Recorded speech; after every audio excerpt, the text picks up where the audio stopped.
Saavun hiljaa huoneeseen, vuoteensa viereen vaan. Hellästi häntä tervehdin, silitän hiuksiaan. Hän hymyilee, mutta huomaan, ei muista lainkaan mua. Ja sitten sanoo, kuka olet? En mä tunne sua. Voi kuinka sydäntä tyttären raastaa hetki tää, kun ymmärtää, ei äidillä ole muisti elämää.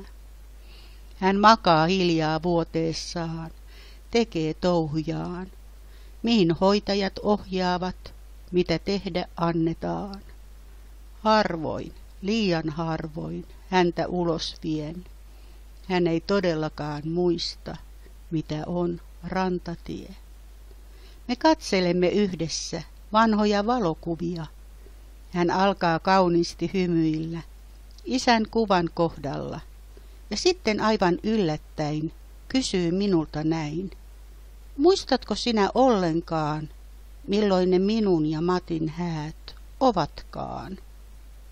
Saavun hiljaa huoneeseen, vuoteensa viereen vaan.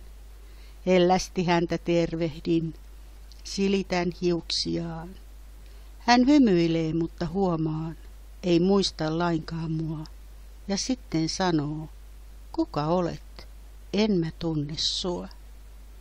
Aikoinaan hän huolehti hyvin perheestään. Nyt on minun vuoroni, niin sen asian näen. Ja mielelläni saavunkin päivittäin häntä katsomaan.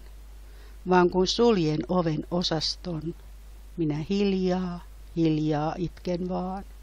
Kaiken tämän edessä olen niin pieni ja avuton. Kaiken tämän edessä on ihminen voimaton.